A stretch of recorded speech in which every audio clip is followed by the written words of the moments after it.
Oh, the streets are cold and gray, but the fire in our hearts won't stray from the pitch where dreams collide.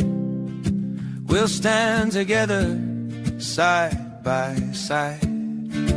Oh, when the Spurs go marching in, when the Spurs go marching in, I wanna be there in that number.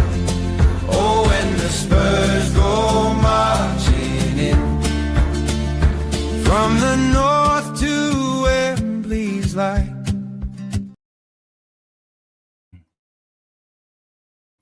Hello, welcome back to Project Spurs, end of season edition.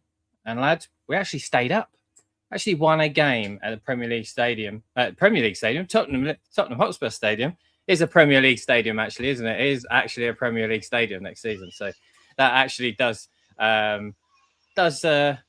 true. Yeah, it's a Premier League stadium next season. I wasn't expecting, I must admit, 3 months ago, I probably wasn't expecting that. I know that Joseph was probably the one on here that was the most secure that we were going down. Our resident Brummie friend, who looks like he's in a caravan park there, he drove the train and the bus to the caravan park with his top hat on, with his whistle. He is firmly behind Roberto De Zerbi. But thank you all for joining us. Thank you all for being with us. 6 months, I think we've been doing this, maybe 5. So especially all of us together. We haven't done a lot all together, but the ones we have been great. It's been great getting to know everybody within the Spurs community. As I said yesterday on social media, it's actually first season I've covered football online, traditionally coming from a promoter standpoint. So really appreciate all the new people I've met and spoke to, not only online, in person, obviously here on the show. So yeah, just going to go around the houses. It looks like we're having some technical difficulty. My end is definitely, because my camera is lagging. I know that Callum is trying desperately to come on. Joseph and Ian's cameras are looking good. Sai, I'm not too sure if he's on the toilet or if he's all good. Not too sure which one that is. Cow is here, I think. But Joseph, starting with you, we only went and done it, didn't we? Yeah, I'm not going to lie. With about 10 minutes left, I genuinely couldn't watch it. I went for a walk. I literally was just like, just tell me when it's done. It's too stressful. Like, even though, we played well and we'll get into the game and everything, I was just relieved to just hear the full-time whistle and just be like, it's done. Season's over. I can forget about Tottenham for a little bit and I can finally breathe. Feels like I can finally breathe. The weight's been lifted and it was so necessary. Like, we put so much energy and we care so much about this club and all we want is to be repaid. And it felt like it took us a while, but it's finally done. And, I'm just, again, it's just relief. That's the feeling. It's just relief that it's done. It's over. Again, we can look forward, feel positive maybe about what the future can hold, but also realize and learn from what a torrid and horrible season that was. But yeah, just ultimately it's just relief. And I'm so glad it's done. Well, we talk about, you said the last 10 minutes you went for a walk. There was like 12 minutes of extra time. Injury time. I don't know where the heck he found all that from. It was when I think Paulinho went down and picked up the ball and they said it wasn't a foul. It's a free kick to Everton. I was like, oh, you know what? I'm done. I can't watch it because I just knew it was going to be 20 minutes of Everton pushing for a goal. And I was like, you know what? I'm not going to put myself through this because it's too stressful enough anyway. I'm going to go for a walk and I'm just going to not even think about it. Or I was thinking about it, but not going to make myself watch it and just wait for it to end. And thankfully it did. So yeah, it was a horrible viewing experience. I'll be honest. I did not enjoy that game one bit, but I'm just so happy it's done. Ian, coming to you. Was you in the stadium yesterday? If you was, how did you find it? Okay, no. How did you find it watching from home then? Was it as nerve-wracking as it was for me being in the stadium? Because tell you what, I couldn't stop shaking. I was like a newborn baby, I tell you. I was sorry, I tried cutting across you there before you finished the question. No, I was tempted to go down, but I mean, in my heart of hearts, I thought I cannot be in that stadium and watch us go down. I just can't do it. And I wouldn't have had trouble getting a ticket. We had facilities to get down and everything. I could stay at my mum's, everything. But no, decided not to fly down and watch it on the television. But it was incredibly stressful.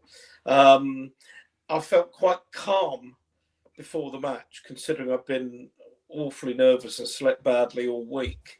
But as the game went on, and as Joseph said, as we, that last few minutes and that save by Kinski and what have you, and you've got to get something at the back of your mind is they need to.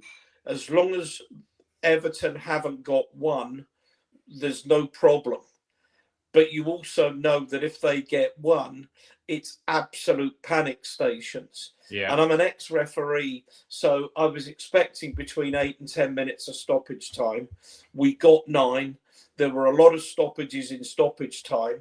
And every time the game stops, I'm looking maybe 101, 102 minutes on the clock.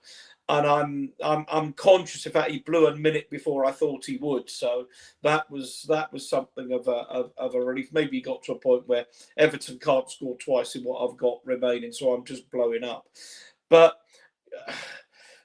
I said this on the chat, but when the clock got to 101 or whatever it got to, and I think we're actually up, and I just turned to my partner and just said, what this bloody club has done to me. And I just felt the tears rolling down my cheeks, the sheer relief of everything that we've had to go through and everything that they put us through. And you're going to talk about Peter Charrington and what have you, or Carrington, and that letter. But so much of this has been self-inflicted by poor decision-making at the very, very top. Of the club, and I've said on streams on this and on Diehards that you can't fix a club from the bottom up. You fix it from the top down. It's the same with any business. The boardroom has to be right before anything can filter down. That's maybe you'll have a view on as well, but. I'll let you get on to other things, because there's other things. I know I know what it's like when I've hosted shows where people start taking you onto 20 minutes time. I'll leave it there. It's a hell of a relief. Whatever we do, we must never, ever, ever be in that situation again. I echo that, Ian. I think that this definitely is the situation that we're in now, is that I felt anyway, and I said this on Sky, that I felt a little bit, my words are coming across as entitled, and I didn't mean that as a fan, but it's just nothing we've ever experienced before. It was a sense of relief just outpouring in the stadium at the end. I mean, Roberto De Zerbi's just sort of running onto the pitch like what that man's done is absolutely incredible. Si, just coming to you, because you've been a big fan of Roberto De Zerbi since he came in. How was it from your end watching it? Was there a big sense of release for you as well? You're on mute as well, so.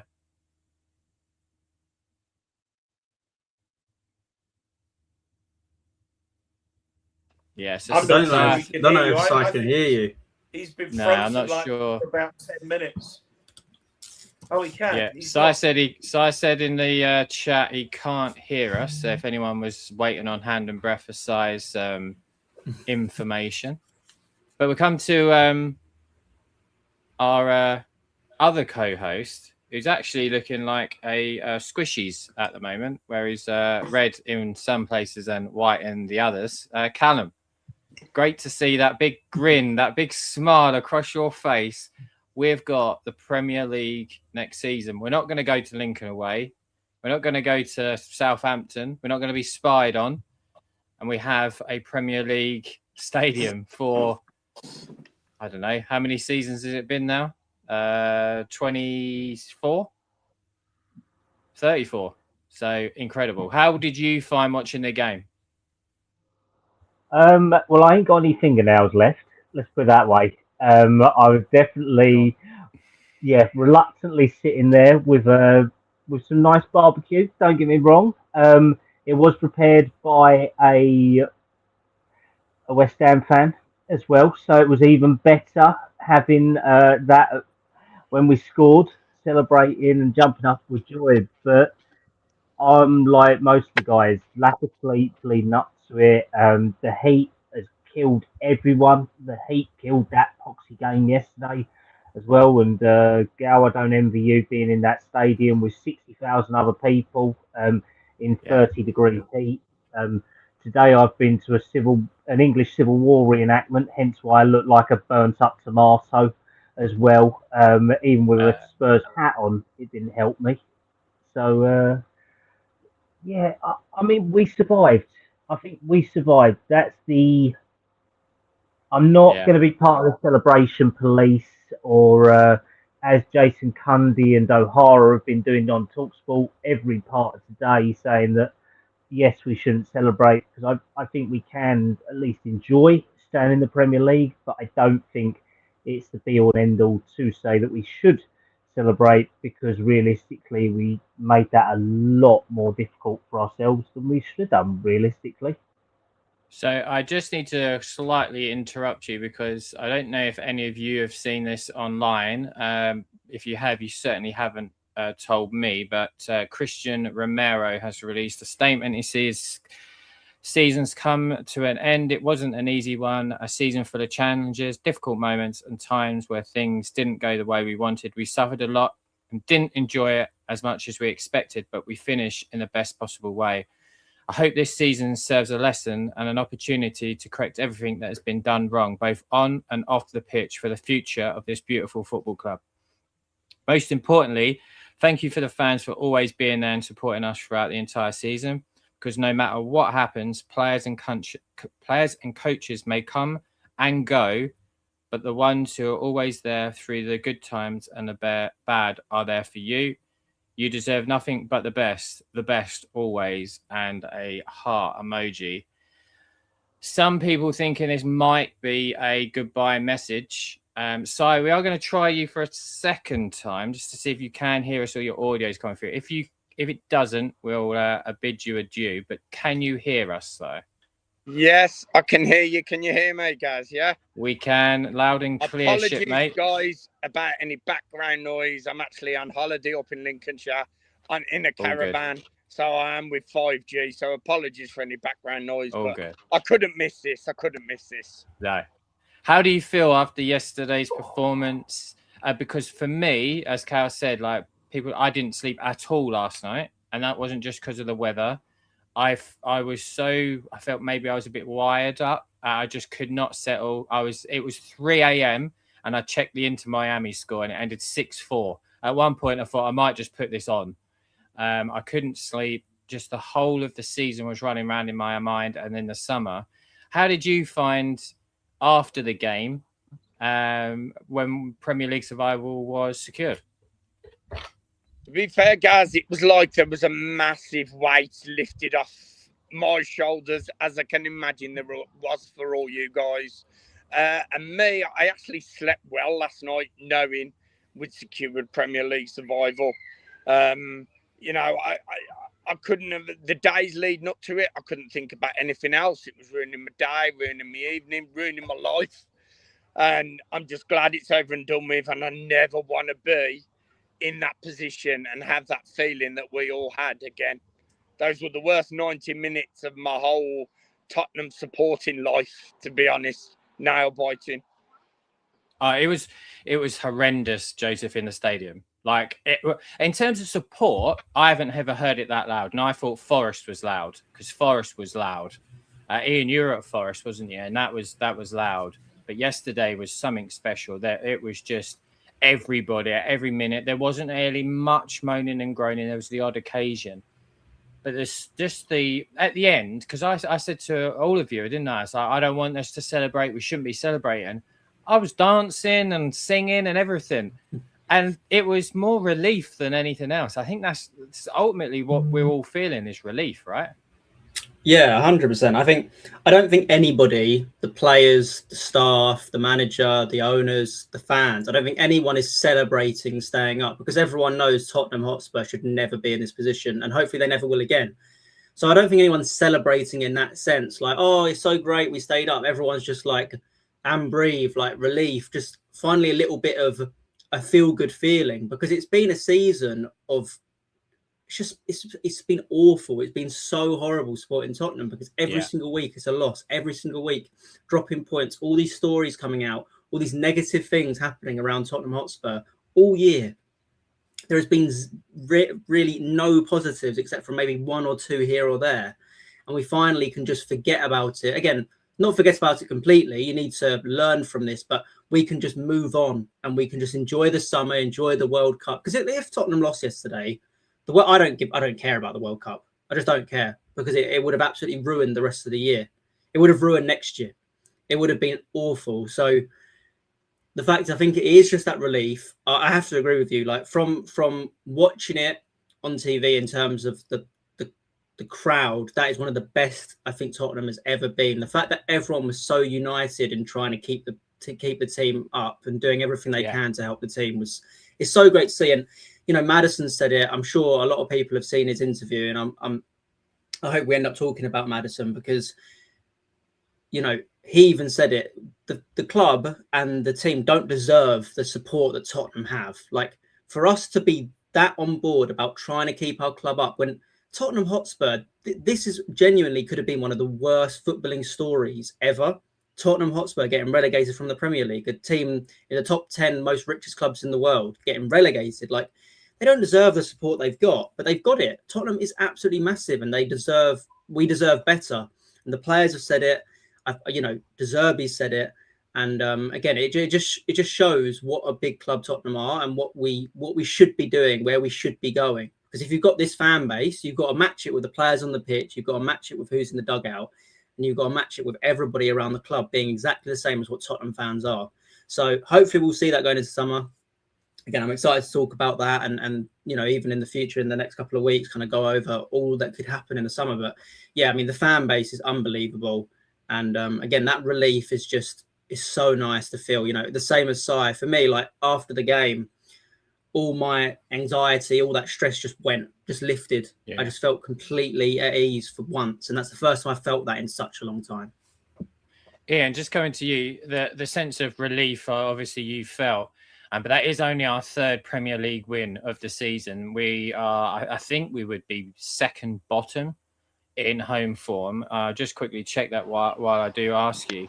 But that's unacceptable from guys. From don't really, know from if you can hear club. me, but sorry to interrupt, but I'm losing like signal and everything, so I'm going to just give it one big all aboard and let you guys carry on.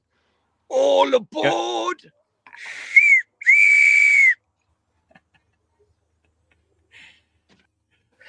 Our resident Brummy, Si, I love Si. Never ever ceases to crack us up. So we actually finished 18th, Ian, in the Premier League for our home form, just 1 point above Wolves and then 2 above bottom Burnley. It's unacceptable in terms of the performances at home. However, since one man has come into the club, we are undefeated at home. That's 2 draws and the most important win. Roberto De Zerbi deserves all the praise for what has happened right now, because you rightly so wanted to speak about Conor Gallagher, and obviously Joseph's going to speak about James Maddison. Both have been highly praising Roberto De Zerbi in the last sort of 24 hours. Yeah, do you want me to talk about the Gallagher thing? Yes, please. It's okay, because I've got it. It was actually something that my son-in-law sent me, and I thought it was really instructive. But look, and I know people use this word entitlement, and it's absolutely bang on. But no one's feeling any sense of entitlement whatsoever in terms of where we are as a club and how we've got to where we've got to, because the form, home form. Let's get real here. The home form since we moved into the stadium has been pretty abominable.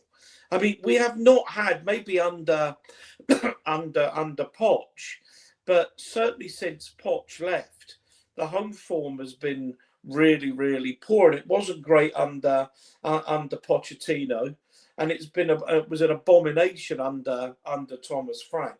And I don't know whether that's anything to do with. Sorry, I'm trying to find this and talk, so it might be I'll have to come. I'll come back. That's to fine. It, we can carry on. You can give me a shout. What Conor Gallagher was saying, I'll paraphrase it, is what a massive difference it's made. Now, let's get real here. Players are happy when they're being picked, and they're not happy when they're not being picked. And when Igor Tudor came in, he played him, I think, at left wing one game and then left him out completely. So it's no surprise that Conor Gallagher wasn't happy. But so I can give you the quote from Conor Gallagher after the game, which I think you're alluding to. He said, "I was low on confidence. The last manager, which was Igor Tudor, wasn't having me, and the fans didn't think I was any good. I think I've mentally dealt with that really well. I knew that I could come back and show the fans what I could really do, and hopefully it's only the start, because I've got so much to give, and I'm looking forward to building it."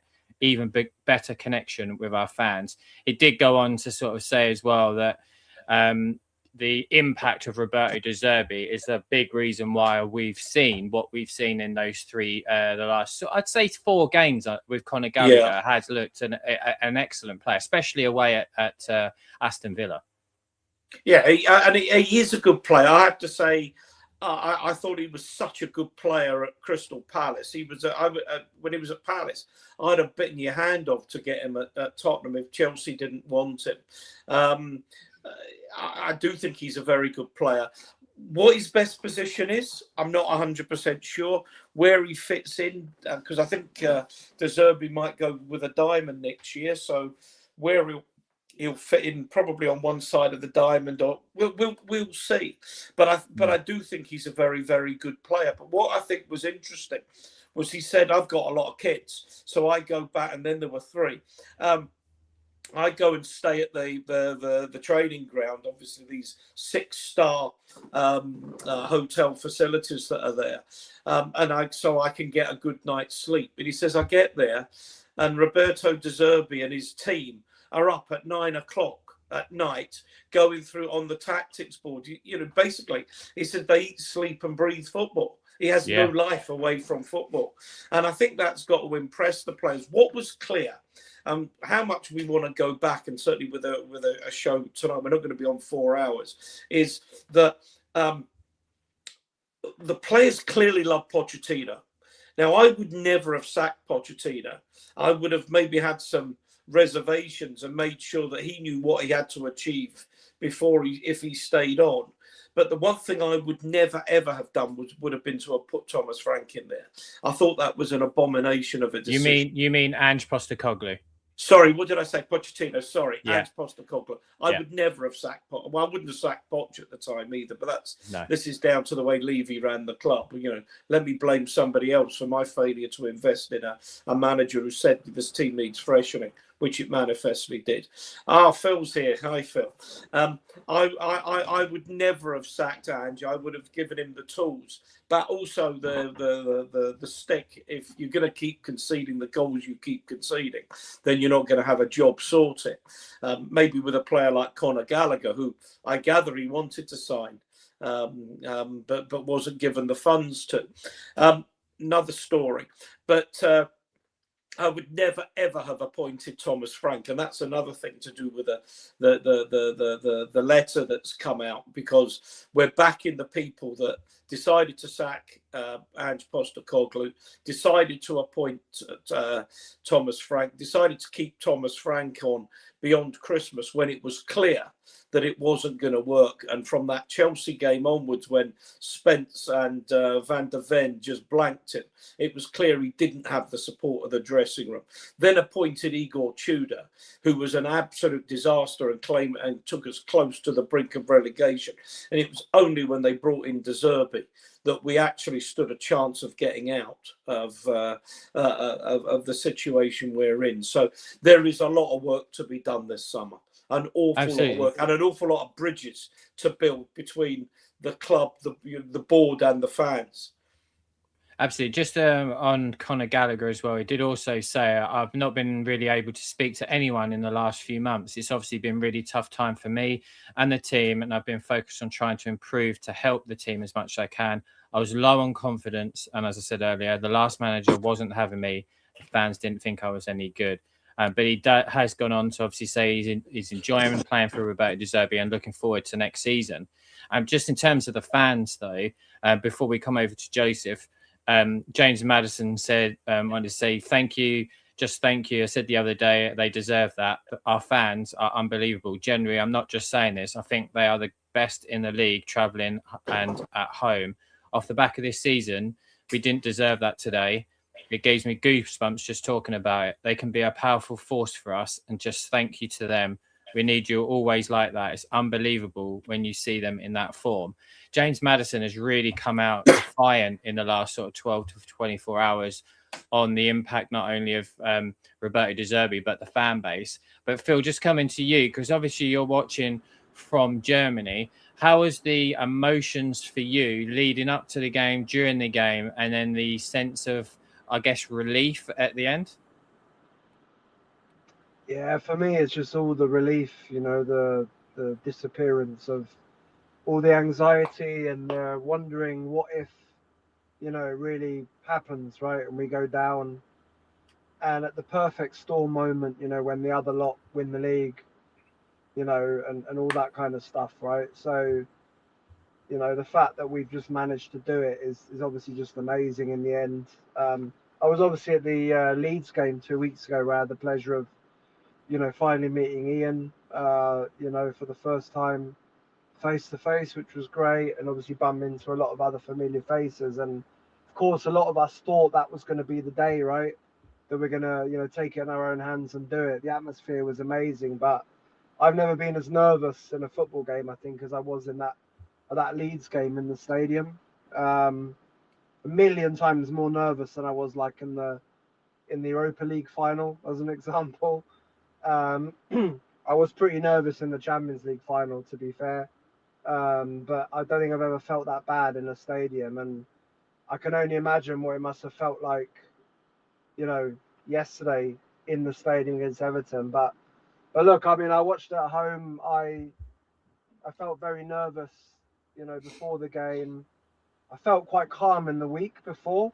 I had quite a good feeling that we'd end up winning, but as always, these things just creep up, don't they? And yesterday, it was really, really a bad day in terms of just feeling and worrying again what could happen and what's going to happen to the club, what's going to happen to the team, what's going to happen to the finances. And look, in the end, all I can say is I think it was a good performance by the boys.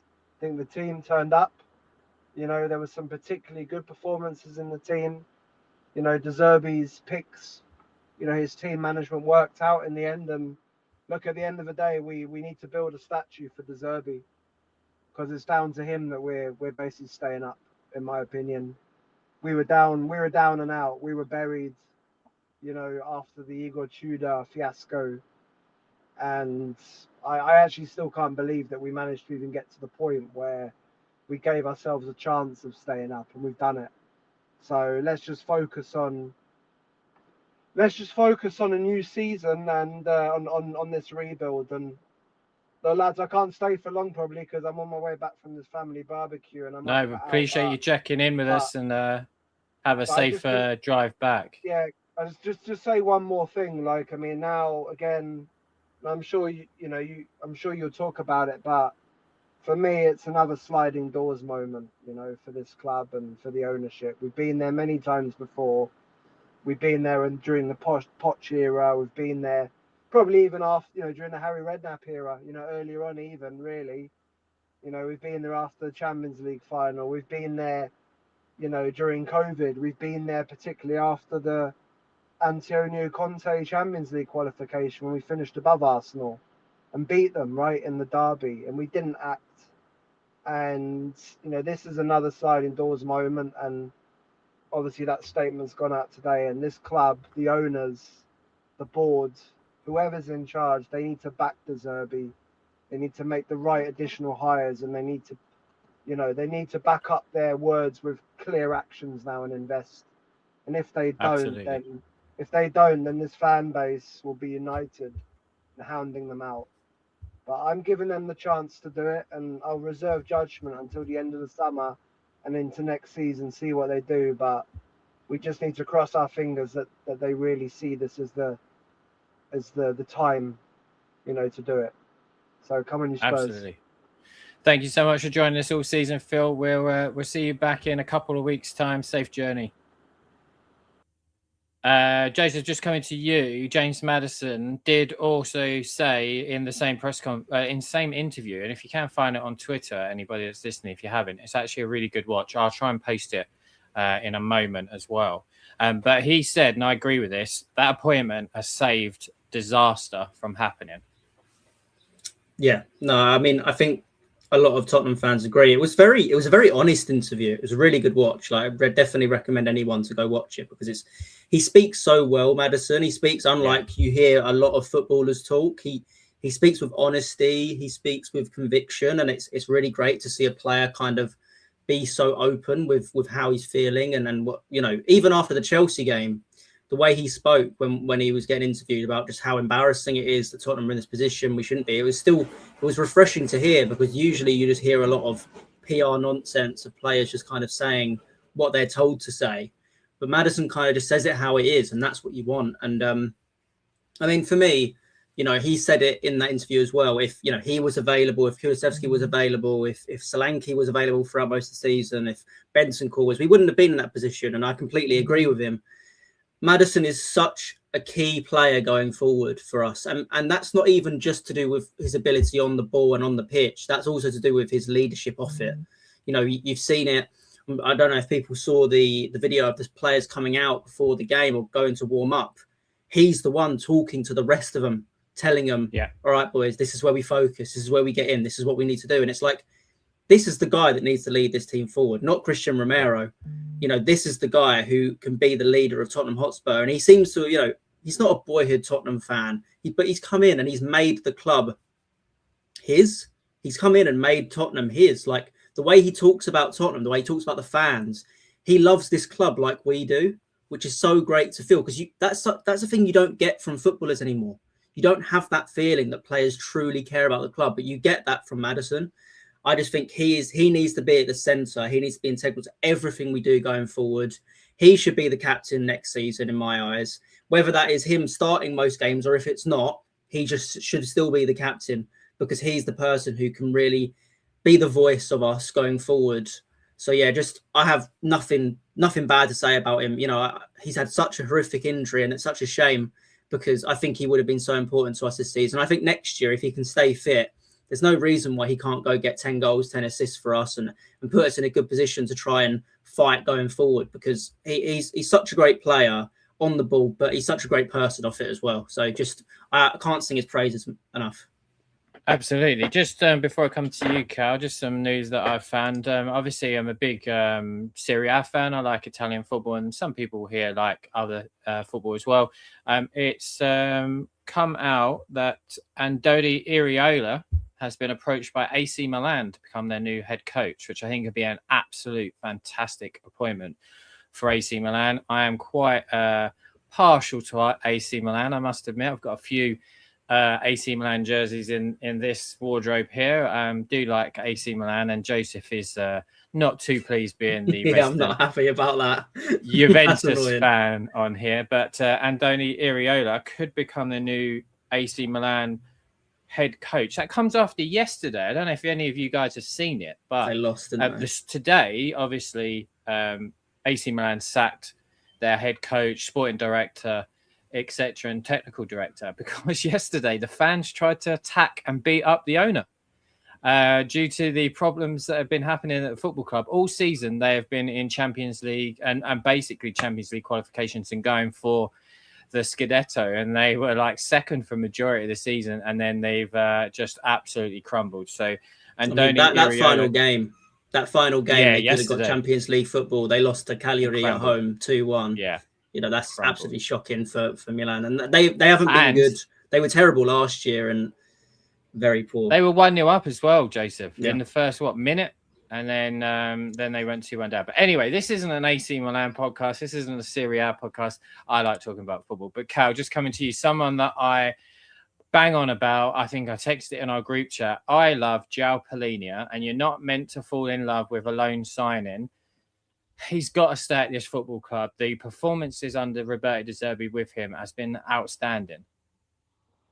Oh, well, I think you can fall in love with a player for definite, but it's especially as if you know there is a optional trigger clause in there. Whether we think he's worth it or not is another story, but João Palhinha has been one of the only consistent players probably 80% of the season. So, and I have to admit, I'm not as big a fan as you. I think there are better players out there, but you can't pick and choose always. You go with what you've got, and he's proven to be a reliable asset for the club. So if we're being honest, we have to say that, and the fact that De Zerbi has turned to him as one of these reliable guard players is what you want, isn't it? So if he is going to stay, then I think a lot of the fan base will be happy in that respect. So if we can make it happen, you use him as sort of a linchpin or a focal point of the squad to build around. You then supplement his experience and knowledge around that. And once again, he stepped up with a big goal. He's got a big goal against Wolves this year. I mean, the fact that he's got better goal stats than most of our forwards, that's telling you something, isn't it? And the fact he's got assists to go along with it. And he's not even a creative midfielder. He's a 6. At most times, he drops into a back 4. So if we are being realistic, he is a dependable player. He's nothing special. He won't do the glamorous things that we want of a midfielder. He will do the dirty work. And if you can get him to stay with Spurs, which Roberto De Zerbi has been very vocal in about the last 3 press conferences or post-match press conferences to say about that, then you make the move, don't you? And if you can get him, you then factor him to be part of your squad planning for next year and the year after. That's probably what you'll get out of him. But he has done Champions League football. He's done Premier League football. He's done Bundesliga football. So you can't turn your nose up at that just because a lot of people, including myself, look at the age profile. But I mean, there's players like Harry Kane, Lewandowski, who are still doing it at God knows what age. So if we categorise him alongside them, not on the same level, but on a skill and experience wise, you take him, don't you? And once again, he was in a lot of times yesterday, he was in the wrong place where you wouldn't want someone to take a chance. But once again, we score from a set piece, and he is there to bundle the ball home. And it ultimately is the winning goal that has secured Premier League survival. That's what we have to look at from this one. Nothing else. He has saved us. And the points that he has saved us this year are outstanding. So we have to go with it. And we have to stick with that. If the manager wants a player, we get him the player. And that's what Spurs have to do now. So Ian, just coming to you, because Roberto De Zerbi has been very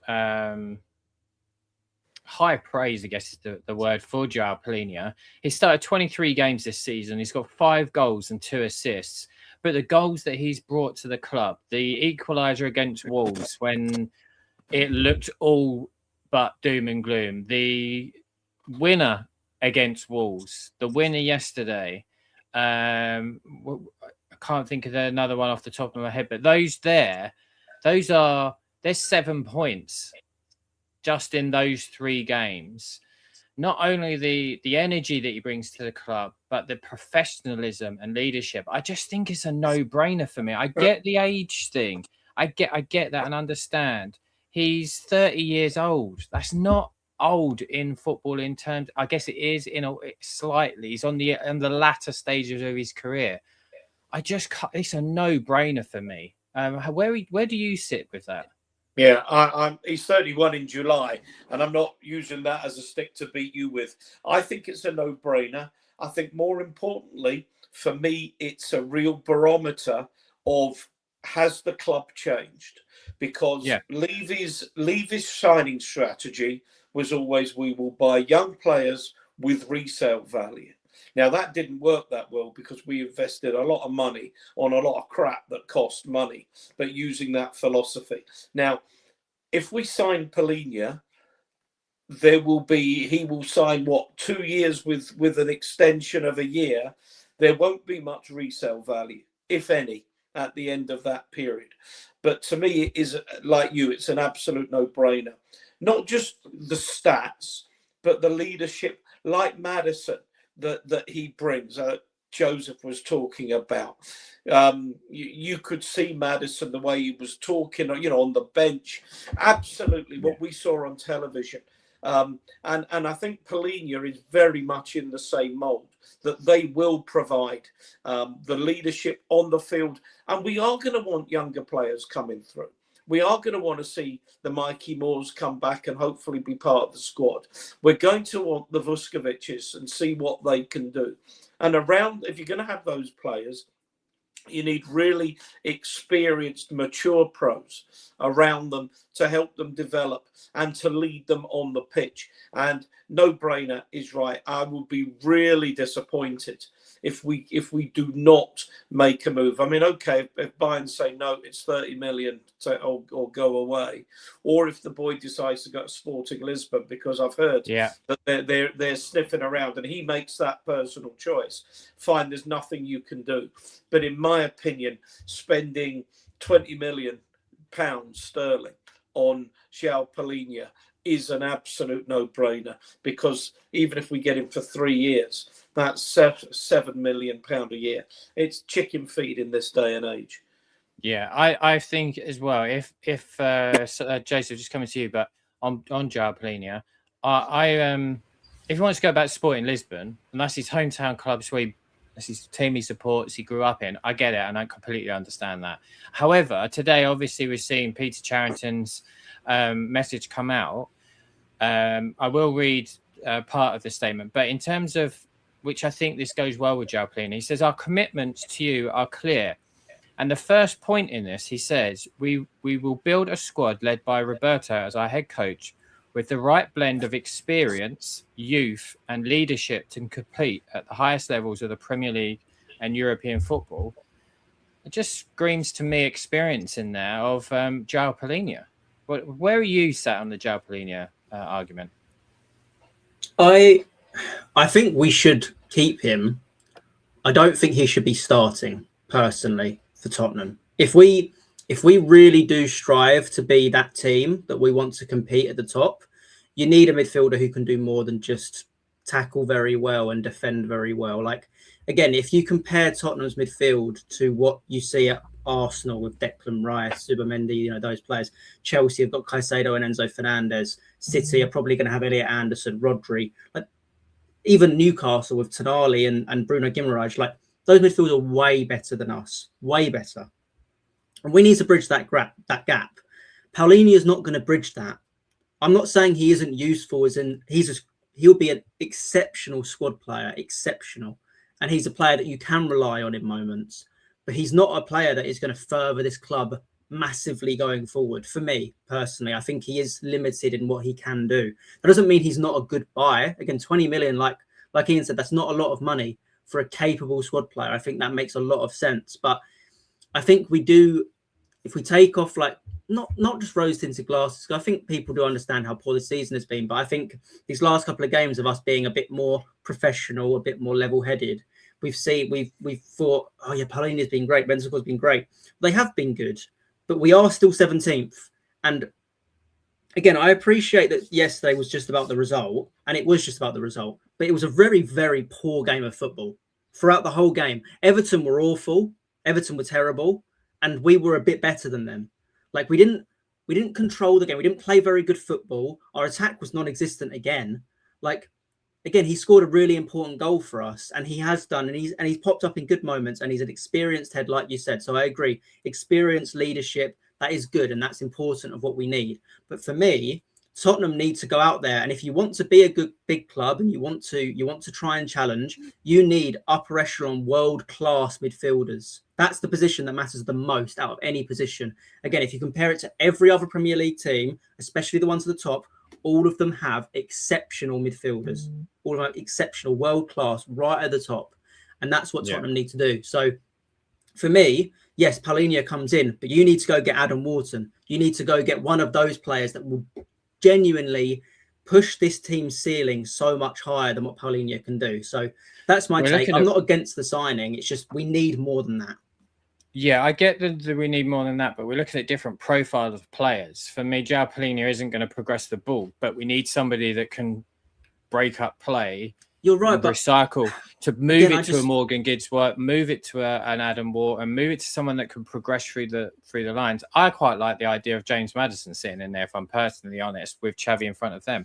But you need someone that can break up. The reason I'm so keen on João Paulinho right now is I think money can be spent in other areas that are more critical to what we need right now. And I know we have to use Arsenal as like the example because they've built through. And I used it from a goalkeeping standpoint. They were second multiple times with Ramsdale in goal. They went and said, we need to get a better goalkeeper to get us to the next stage. And they went for Raya. And then they've got over. For me, I just think he allows us that gap right now that isn't going to cost us a fortune, which we can spend the extra money over here on our progressive player or a striker or a winger, or wherever it is. And then we can reassess that in a season or 18 months down the line. Or maybe somebody else is coming through the youth ranks that might be able to slot in. That's kind of where my idea is, my thinking is around him. I get that point, and I agree with that. Again, I'm not against the signing. I think we should get him. 100%. I think we should.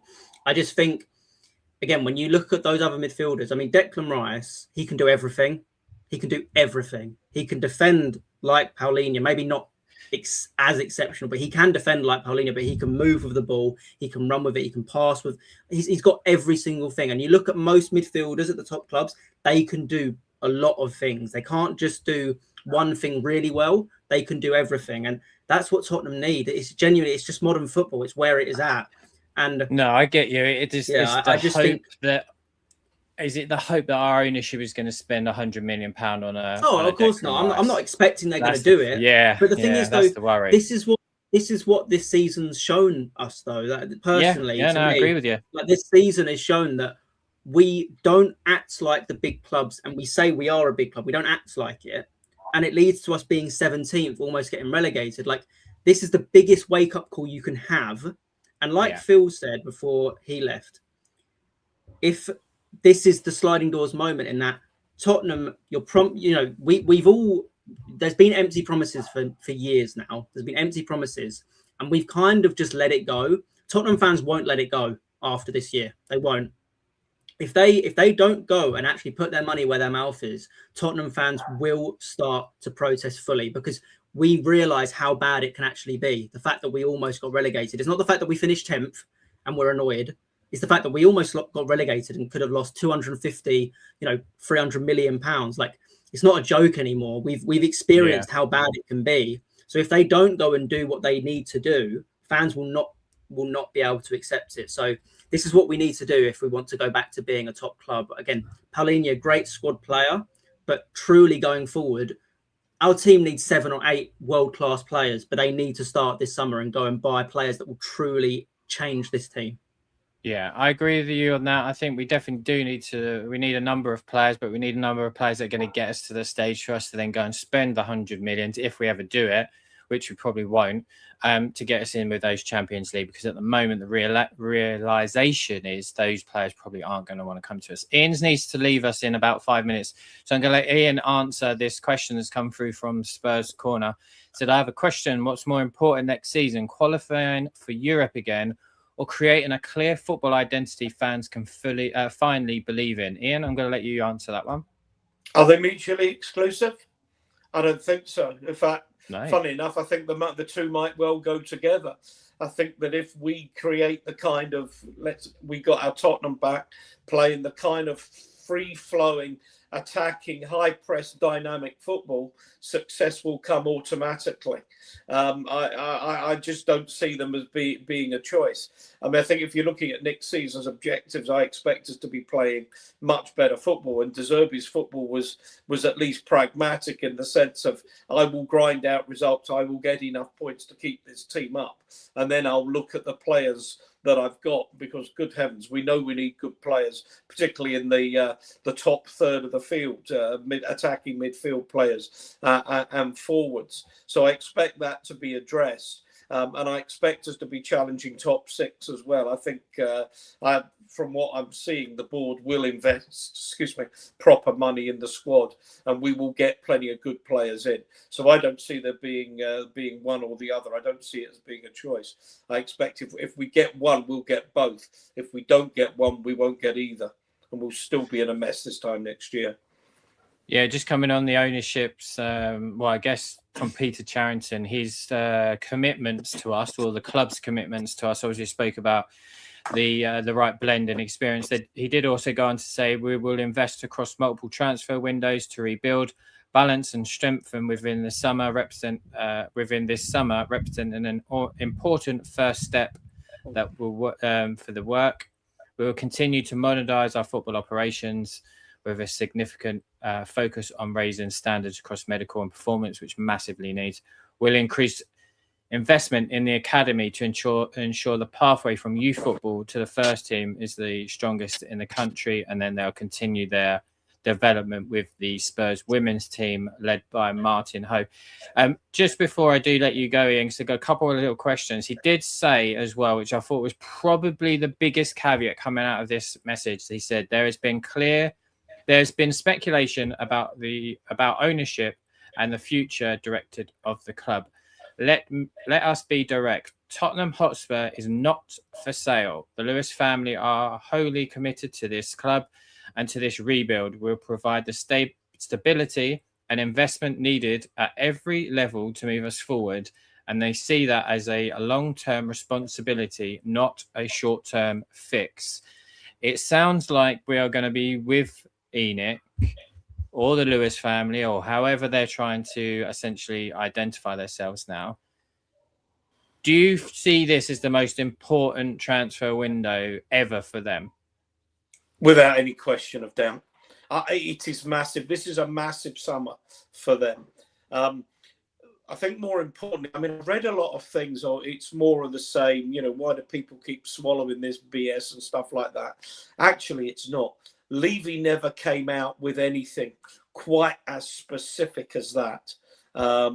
You got mealy words. We're going to try, we'll put the identity back into the football club. We'll try to find players and what have you. This is very, very specific in terms of the plans he's laid down and the targets that he's going to achieve. My pleasure, Spurs Corner. That everyone there, in terms of a business KPI, is there for the supporters to measure them against. And if we get into August and we start badly and we're not getting results and players haven't been bought, people can put that up on their on their walls and start saying, hang on, you've promised, you haven't delivered.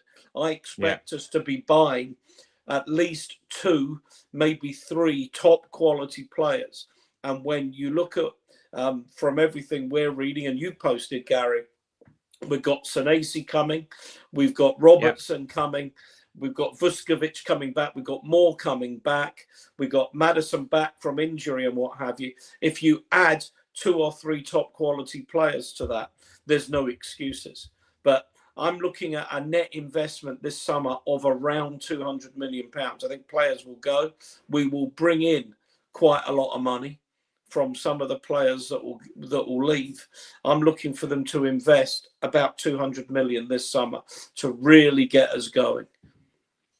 Just before I let you go, your player of the season. Oh heavens, I haven't had a chance. I haven't really given that. Sorry if that was in the thing. Straight on top of your head. Who's the first name that comes into your head? Player of the season. Who am I giving it to? I mean, I might have given it to Archie Gray. Polinia, Porro. There's been a few successes. Porro's been really good at the end. Oh, Yeah. I wish you hadn't asked me. Bold prediction for next season. Then I'll let you have that one. Yeah, I'll take that. I'll rather have that. Top 6 and at least a cup final as a minimum. Top 6 cup final minimum. That's your bold prediction for 2026-2027. Ian, it's been great having you this thanks, season. Gary. It's always a Obviously, just pleasure being here. And thanks for having me on this channel. It's a real pleasure. You're more than welcome. We will be back in a couple of weeks because I'm going on holiday, but then we will all be back again talking Tottenham. But Ian, all the best. Thanks, Gary. Thanks, Joseph, and Phil, Cal, and Si, who've been on with me as well. Take care, all. Cheers. Joseph, just coming to you, so I know you need to leave us shortly as well. It sounds as though that Cuti Romero, Pat Matassar, Richarlison, Radu Dragusin, Guillermo Vicario, and Yves Bissouma are all likely to leave the club this season. Do you see anybody else particularly in there for leaving? Not necessarily, no. I mean, like off the top of my head, I'm quite happy with all of those. Sarr is a bit surprising, but I understand it's been kind of hard for him to kind of nail a spot in this team because he is quite, again, he's kind of a master of none, isn't he? He can kind of do a little bit of everything, but not really too special at anything. And there's players, you know, Tottenham are going to look at and think, well, Bergval's ahead of him. Archie Gray most likely is going to be a midfielder next season. He'll be ahead of him. You know, so there's other players that Tottenham are going to look at. And again, they need to reinforce in that midfield role. If they, you know, if Paulinho comes in, I still think you could probably go and get one more. So, yeah, I mean, I can understand that. But I'd be quite content with a lot of those going. I think, again, this is time for a rebuild. Let's not, you know, sugarcoat it. Players need to go and new players need to come in and there needs to be some kind of transition because, again, this season was unacceptable. There's no other way of saying it. It was absolutely unacceptable that Tottenham were in this situation, and the players were part of that. Again, Maddison mentioned that in his interview as well, kind of saying at some point the players needed to look at themselves and go, you know what, we aren't playing well enough here. And I don't think enough of those players did that throughout the season. I think they were making excuses and not playing up to their ability and not kind of taking ownership of the situation. So I'm quite content with a lot of those players leaving. Again, Romero for me, look, I think he's an unbelievable player. I think he's got so much quality, but in terms of the problems he causes sometimes with his kind of things he said, you know, the things he can do on the pitch, his disciplinary record, as much as I think it was a bit of a hoax at first, I think we've seen it more and more that it is becoming an issue. And even the fact that it might not even be his fault, but the way he is refereed a bit differently, it's not worth having on the team. It's a bit like what Arsenal had with Granit Xhaka. It was too much of a problem and it wasn't worth them keeping hold of it.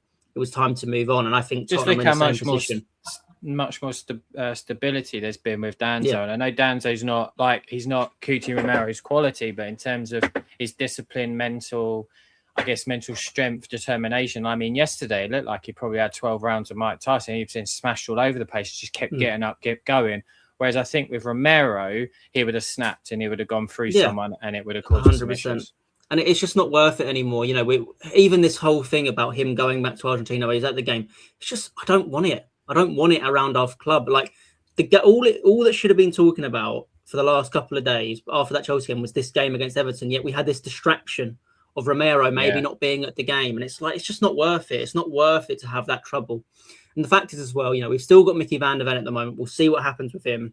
There will be rumours of him leaving. There will be teams that will want him. And we'll see if he ends up staying. But we've also got Luka Vuskovic, who genuinely sounds like the second coming of Christ from the way people are talking about him. So he has the possibility of being, you know, a real big part of our future if he really has got the potential that people seem to think he does. So, you know, we need a pathway for him. And I think it's time for Romero to go. Obviously being pitched, I know we're talking about Romero, but being pitched with Kulusevski, that's such an interesting one to see what happens over the summer. Because obviously, I don't think he's going to go anywhere, but will he come back and play for Spurs? You know, that's going to be really interesting to see. Because again, before Kulusevski got injured, for me, he was our best player. He was genuinely our best player. I think on the ball, what he did with it, he was so integral to us. I'm desperate for him to come back because I think he could do unbelievable things with with De Zerbi, but we'll see on that. But yeah, just on Romero, I think it's time for him to go to Spain. Go wherever you want. I think it's just time to to let that relationship finish and look forward into the future. Just before I let you go, player of the season. Oh, my player of the season. I think I'd go with Archie Gray. I think I understand there's been people have commented on him recently, kind of saying like, oh, you know, he hasn't really, you know, some people don't seem to rate him as highly as I feel like Spurs fans do. But the fact is, through such a troubling season, I think he really stood up and was accounted for. He was one of the players that didn't hide, you know, for his age and for what he had to do for this team. I think he was so good. And I just think he deserves a lot more credit. And I understand De Zerbi saying, you know, he needs to kind of nail down a position. But again, Archie Gray has the potential of being a future Tottenham captain. He 100% could be that. You know, he's what, 19, 20 years old. He's already playing so much Premier League football. And he would have learned and grown so much from this situation he's been in for the last 2 years at Tottenham. So I'm really excited for what he can be. And I'm just very impressed with what he's done this season. It's hard to really say too many players because it's been such a awful season. But I think he's one that I can kind of, pin my hopes on and also just be impressed with what he did throughout the year. And just finally, just nice and quickly on this one, this is for you specifically. Do you think a deep line playing midfielder is the engine of De Zerbi's system of play? I think it can be. I mean, De Zerbi likes to attack with his fullbacks as well, and they can kind of link up well. You know, I think Udogie and Porro can really work well in his system going forward. But again, we'll see what happens with, you know, who else comes in or who else plays on those fullback positions. You know, might see Robertson at the club. And we'll see about Jed Spence as well, kind of battling with Porro. But in terms of that deep line playmaker, I think it is important. I genuinely think midfield is the most important position in the Premier League, as well as maybe the striker. I think that's the position Spurs need to look at.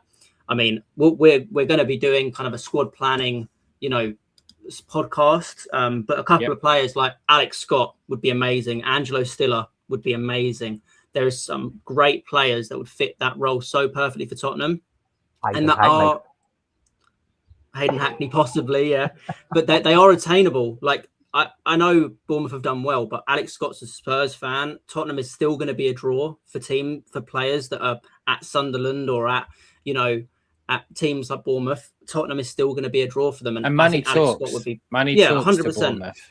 And money I think talks Alex Scott to Bournemouth. They are a selling club, and there is no two ways about it. They know that. The players that sign there know that is essentially a stepping stone, I guess. But Joseph, been great having you on the podcast this season. Do all go and give Joseph a follow on social media. He's not that active on Twitter, but it's also nice to give him a follow sometimes anyway. But Joseph will be back with us in a couple of weeks with his squad planning for next season. He's going to try and take Yang Lang's position, but using Football Manager, which would be quite cool. But Joseph, thank you for joining us this season. Yes, thank you for having me again. It's been great being part of Project Spurs, and just looking forward to hopefully a better season next year. Fingers crossed, and hopefully we have a positive summer. But really looking forward to it all. All right, perfect. Thanks for your time. Enjoy your evening, Cal. There is just 2 left, which is me and you. Someone I want to talk about. We might as well end with how we started, mightn't we, mate? We'll just close it now. Mickey van der Ven was speaking after the game. He said, "I'm really happy. The gaffer has been unbelievable. I'm not going to lie. Since he stepped in, I spoke with him because he also saw that I was not in the best mood at the training ground. He spoke a lot to me and said, 'You're going to be a really important player for me. I need to rely on you. I trust you. I've seen you play. Even when I was at Bournemouth and Marseille, you're a top player and I'm going to need you.' I think he did that with multiple players and it gave us so much confidence. I think that's really important, especially when we're in the difficult situation we're in. But luckily, we've come through it. I'm really proud of the boys. I'm thankful for the staff who came in, and I'm really happy. That, to me, just sounds like a completely different Mickey van der Ven. And I must admit, yesterday, I thought he was outstanding. He was limping, he was grinning and bearing it, he was taking hit after hit, and he was just kept on going. I think it was excellent. And again, this is Roberto De Zerbi's influence on him. it sounds like he's probably going to stick around for next season. Could see what most of us want to see is Luka Vuskovic and Mickey van der Ven as a partnership. Where are you on the Mickey van der Ven sort of, I guess, revival in a way? Because like I say, he was struggling, wasn't he, a few weeks ago? Well, yeah, I think you've hit the nail on the head, Gal. It's realistically, he has come back with a new lease of life. So since the Sunderland game when Romero dropped out, he became the senior sort of centre back, didn't he? And when it happened earlier in the season, he looked distracted. He looked devoid of any sort of interest. He had to bust up with Thomas Frank. He didn't seem to get on well with Igor Tudor either. Now we've got someone who has settled down, calmed down, and is completely different to that interview that he did with Gary Neville a couple of months back as well. Because obviously they always seem to do them interviews with Neville, and within a couple of months they're either sold or trying to be sold. That doesn't sound like someone who wants to be. And from what we've heard, there's been talk on social media, on different outlets, that he's open to staying and signing a new deal. That's what we want, because they tried to sign him to a new deal when Romero signed one earlier in the season. It never got done, and it all fell apart. Now we've got someone who is, well, I mean, every player that we've heard speak is praising De Zerbi. Not once did we hear him praise Igor Tudor or Thomas Frank. I mean, De Zerbi is how they praised Ange now, and it's taken 12 months to get here, but now we've got someone who wants to be here, is putting his body on the line. I mean, yes, he's probably saying, I'll stay if you pay me more money, but that's how football works now. You pay him the money, that's how you keep a player 9 times out of 10. It's just the way that the business works. But we've got a player there. But he deserves a pay rise, I think. He's one of the best defenders in the league, no?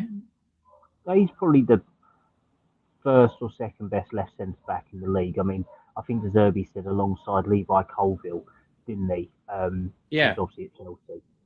There's not many left-sided centre backs in the Premier League, so you've got to keep your best assets, and he's our best asset at left centre back. So if we're looking at it in a positive way, he's saying all the right things of what we want to hear, and I'm happy. I think Mickey looks happy on the pitch as well. De Zerbi looks happy with Mickey. We are more attached to Mickey than Romero, I think, is the honest way of putting it at the moment. There's such a devoid of where we were to where we are now. And Mickey van der Ven is the one that we all want to stay. Romero, we realistically don't care about now. He's been out the door for weeks, if not months now, and it's just come in full circle. I think it's the opportunity to see him move on when we know we have someone essentially we can build behind, but we know the reliability of Kevin Danso is there, because there was obviously question marks on Kevin Danso coming in. You don't really know, do you? When he comes in, you think it wasn't overly great at Southampton, I believe he was at, but he improved when he went out to France. So is he okay? Is he okay? What is? And I think he's really shown it. Interestingly, though, while you were talking, Joao Polinia has posted on Instagram. It kind of does read, unfortunately, a bit of a goodbye. He said, the reflection of all the emotions experienced throughout the season. When I arrived here, I knew Tottenham was a great club, but great clubs are not measured only by their league positions. They are measured by the fans who represent them. And you showed that on the decisive moments. I don't have words to thank you all for your support after such a difficult season.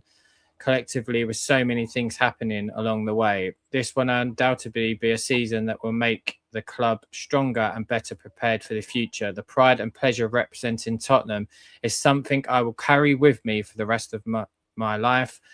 Coys, come on, you Spurs, thank you, with a heart. So it does kind of read to me that is a goodbye from Joao Polinia, which, as I just made a great case for him to stay. I'd be sad to see him leave the football club. I really will. But if he goes back to Sporting Lisbon, which is his boyhood club, I get it. I understand. Going home, going back to Portugal, get it and understand. There is 410 people watching at the moment, which we do really appreciate. all the support we've had. We've been doing it about 5 months. We will get a lot better at this next season. There'll be lots more content coming, but there'll be a lot more content across everyone's social media. Cal, just before we let you go, player of the season? I've asked everybody else. You should have had this pre-prepared.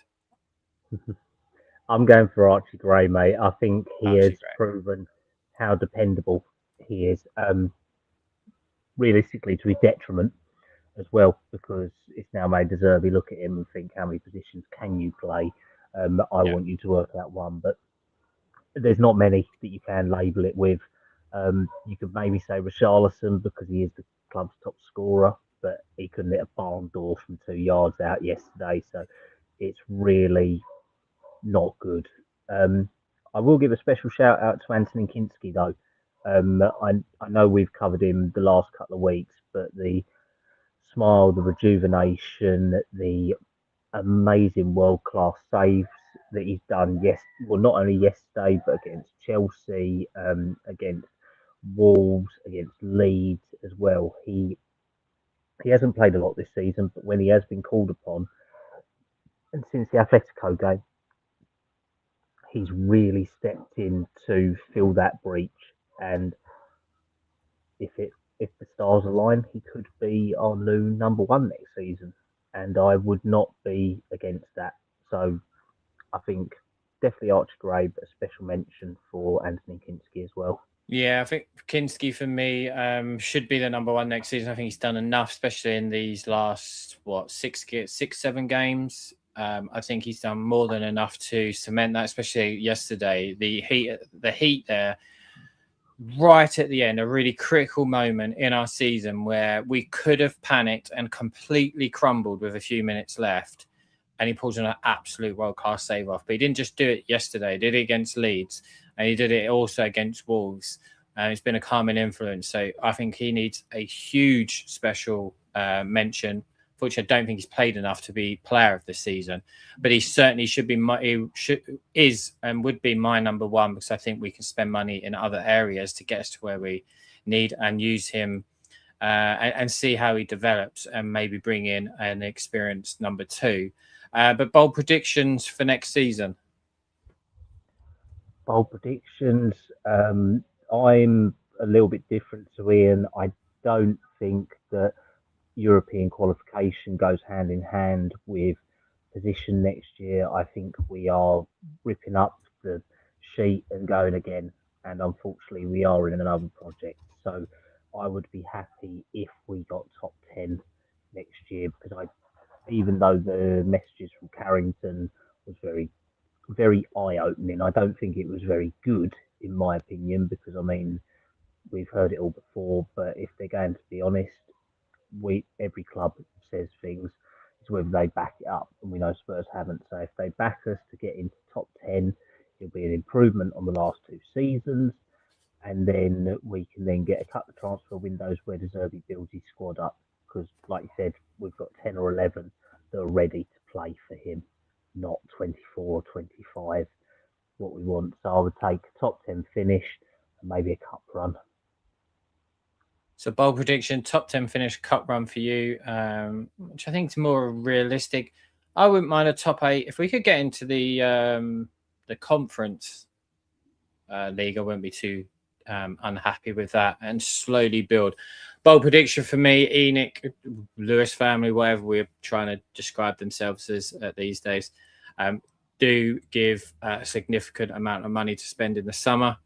I don't know why. I suppose it's this fairy tale land I live in after a positive result where I think something's going to happen and it might not. So that is why it's a bold prediction and not my actual prediction. If anyone has any questions from the stadium. If anyone has any questions for me, I'm happy to stay on for a little bit longer, but I'm going to let Cal go. Callum, thank you so much for joining us all this season. Obviously, we started this together and joined by everybody else. It's been great having you. We're going to be back in a couple of weeks all together. But thanks for your help and support with Project Spurs. Pleasure as always, mate. Pleasure as always. And thanks to everyone for watching this season. Thanks, Cal. So Cal's leaving us. As I say, if anyone has any questions for me, I'm happy to stay on for the next couple of minutes. I'll just let any comment. There's one come through there. Spurs Corner has been great today, so give him a follow. Do you think do you think Danze has shown enough leadership qualities to become a long-term defensive leader? I do. I really do like Kevin Danze. I think he's an excellent centre-back. Do I think he's going to be a leader? No, I don't think he'd be a captain. But I think he is as top draw as a backup or as a squad centre back as you could potentially get. I think he's shown so much yesterday. As I said earlier, he took so many hits. He multiple blows to the face, late challenges, some that I'm pretty sure would not have been seen on TV. Just kept getting up, kept going. Everything in the air. He was almost winning. I think he's very good. And he's what we needed in the times where it was really getting tough, where unfortunately Romero was struggling, I guess, with disciplinary and ill discipline. We need somebody to come in with a real calming influence. And I think he's done that. So big up to Kevin Danze. Give me an all aboard. I'm leaving all the all aboards and whistle blowing to Sai, our resident Brummy fan, because I don't want to get clipped. All aboard. But that looks like we may have had everything. Oh, there we go. Priority position signing from Sai. We need a ball carrying centre midfielder. I call that a number 8. Some might not, I don't know why, but number 6 to me is more defensive. It's actually a number 4 if you go back in history, but we'll go a bit more modern. We need a ball carrying midfielder, and Alex Scott, and Morgan Gibbs White, and Adam Wharton. That type of profile of a player, I think, would be excellent for us. And if we can have Bentancur, unfortunately, it does seem like after the social media post there from Palhinha that he'll be leaving, but somebody there that can break up play in and around. I did say earlier on in the stream, and if anyone hadn't seen that, I genuinely think that James Maddison could be that player that could slot in there because you've got so much quality in front.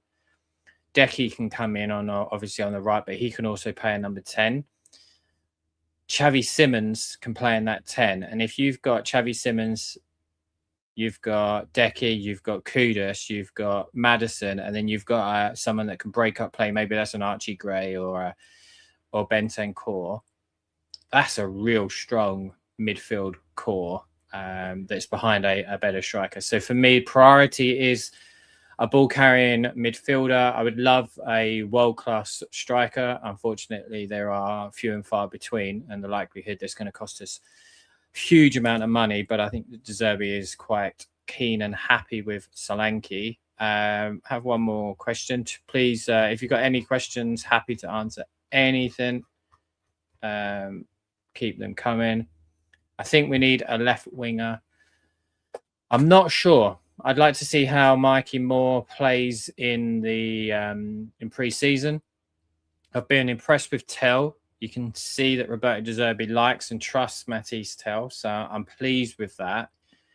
I'm really interested to see how Mikey Moore has progressed, and I think we'll know that in the pre-season. I think Roberto De Zerbi will certainly know that. I think I think what's important is that we're going to see a different Roberto De Zerbi. We're not going to see this nicey guy that we have been seeing. We're going to see the real Roberto De Zerbi now that's going to want his way, want his players, want people that he wants, and people to play the way that he wants. And if Mikey Moore can come in and hit the ground running, I think we've got a really good left winger there for the next 10, 12 years alongside Matisse Tell. But should Mikey struggle or not get on, or Roberto feels he needs to go out on loan, then another top quality loan. And I would probably be happy to send him back to Rangers, actually. So, yeah, it's not my priority at the moment, I must admit.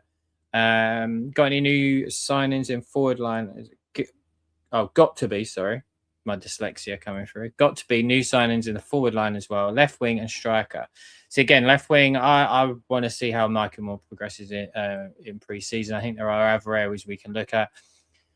we've got multiple people that could potentially play there. Kudus can play there. Kudacheski, if he actually plays again, can play there. Obviously, we've got Tell that can play there. Madison potentially. We do have players there. So unless somebody that is going to be an absolute game changer that's available, I really don't want to stump the growth that Mikey potentially has. So let's see how Mikey gets on in the summer. I think a number 8, definitely, as I said earlier, Morgan Gibbs-White type profile. Morgan Gibbs-White's had the season of his life. How he's not in our England squad is really strange as well. So next question. AJ does lots of good content on YouTube. So there's 500 of you watching this. Go and give him a follow. He does some good stuff and he's very, very good. Left back. We're going to get Andrew Robertson, right? He's signed. It's done deal. So I'm quite happy with him and Udogie. I like Udogie. I think Roberto De Zerbi really likes him. He's going to be critical to the way we play. We need that balance on the left. We need left-sided players on the left in terms of defensively to for the overlap. And I like Udogie a lot. And I think Andrew Robertson will bring in a lot of experience, a lot of quality, a lot of leadership. Definitely we're crying out for. Let's see how that goes for a season and a half maybe, and then reassess down the line. But I think if we all sit here now, we're all crying out really for me as a ball-carrying centre midfielder and a striker. Though I do think he's going to stick with Solanke, and I'd like to see how Will Lancashire gets on. But if we can go out and get 2 world-class players, I think that would be really, really good, especially in that 8 and 10. You're more than welcome, my friend.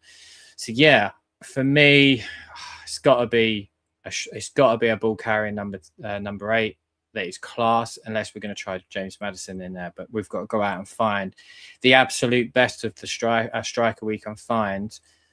Assess Mikey Moore very, very quickly, but have some backups in mind off on that left-hand side, because I think from quality standpoint and consistency, we might need someone a little bit better than Matisse Tell is right now, and I really do like Matisse Tell.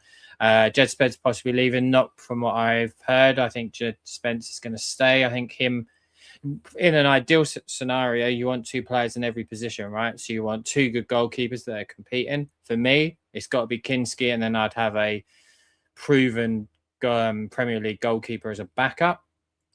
We're one of the only teams in the league that doesn't have an experienced backup, because Kinski is the backup, but I think he is the number 1. You let Vicario leave, and then you look at an experience there. You got 2 good left backs, Andy Robertson, we all know about, and Udogie. I think that's good.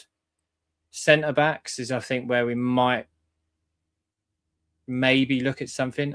But obviously, we've got Senesi coming in, haven't we? Actually, think of that. So we've got Senesi, Van der Ven, Danzan, Vuskovic, outstanding.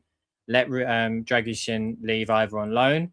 I think a loan move might be good for him, maybe out in Italy, or if we can get some good money for him, let him go permanently. I think Romero is out the door. I can't see him staying. And then at right back, you've got Jed Spence and Porro competing. But the good thing as well is Jed can play in the more advanced areas when we need it as additional cover if injuries happen. So I'd like to keep him at the club. I think he's improving well, actually. Spurs corner, 4-1-2-3 formation for next season. Double 10s.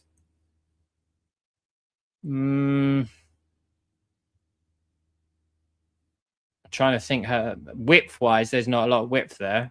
So correct me if I'm wrong, so you can comment back to me. The back 4 is a back 4. You got a holding midfielder, let's say Bentancur, for argument's sake.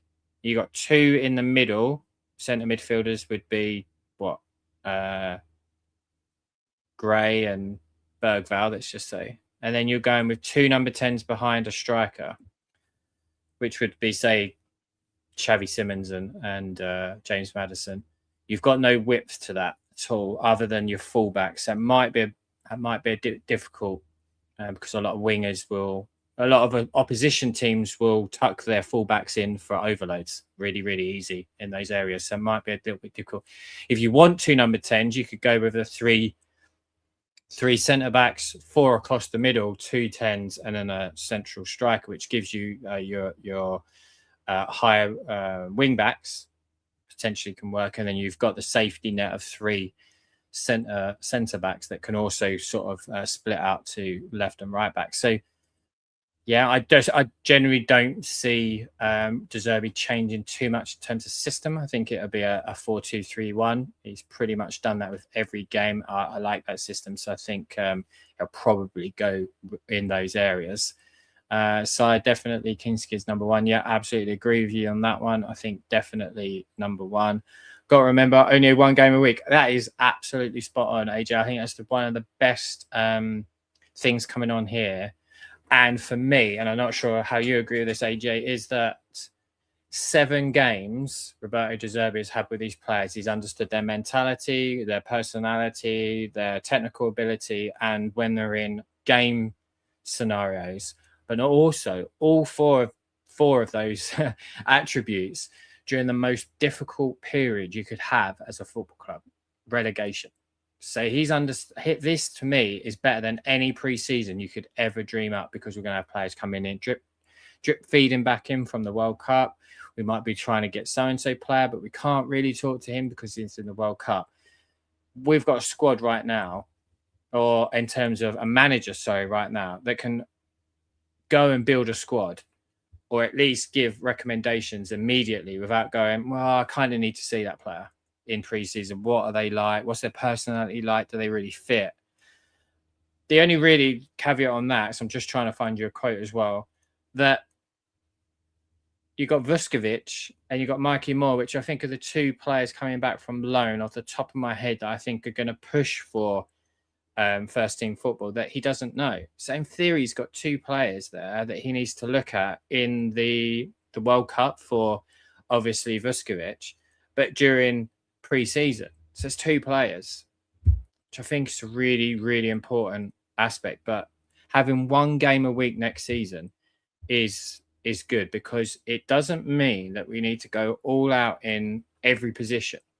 If we've got somebody that I think actually we're good here, but we're not exceptional here, but we're really poor here, we could use the money we perhaps save in here to put in over here and in this position, and then get us up, and then we're kind of slightly level, and then if we need to increase over here, we can do. So I think it's really important that the 1 game a week scenario. In terms of what I was trying to find, Roberto De Zerbi said last night, from tonight, we need to build a new team. We don't need to change too many players. We have 10, 11, 12 players who are good enough to stay as players and people.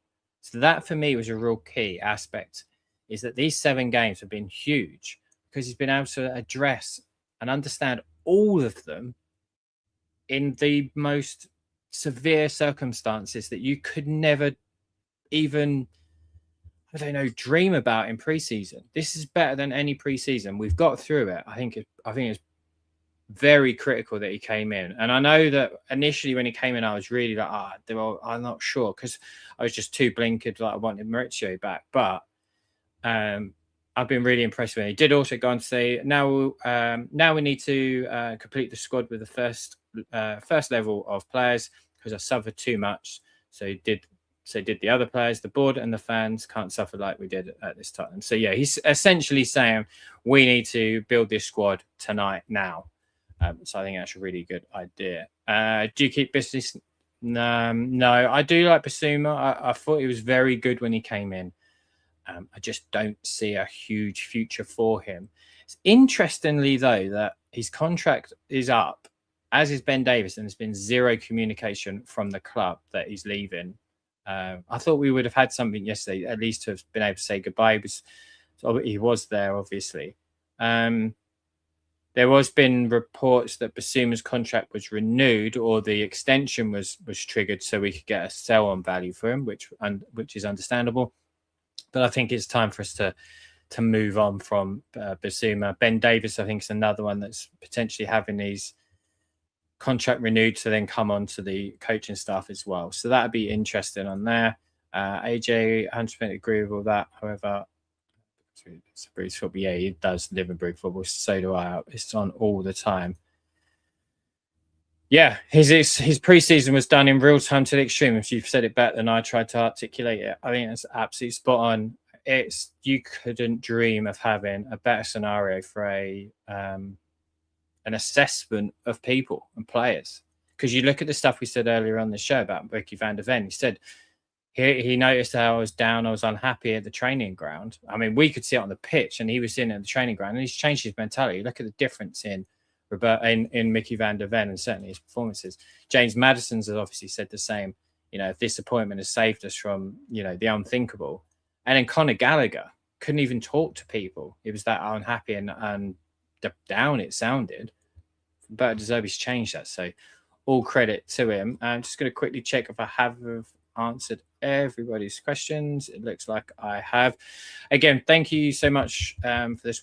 This is the first time I've ever covered Tottenham or football online. I come from a live events background, so my social media essentially was for those purposes. Decided to move on with things and start following what I love more than anything outside of my family, obviously, which is football. I managed to do that about the club I love, Tottenham, and I do a little bit about another club I really like in terms of Barcelona and sort of stuff in Italy as well. So I've got some writing things I'm doing.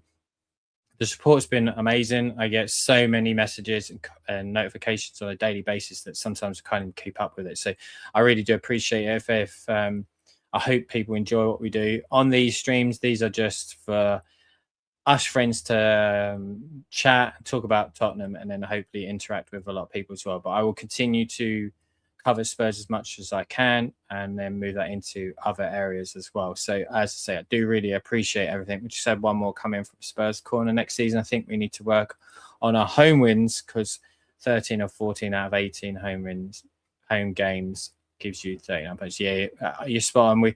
Our home form has been dreadful.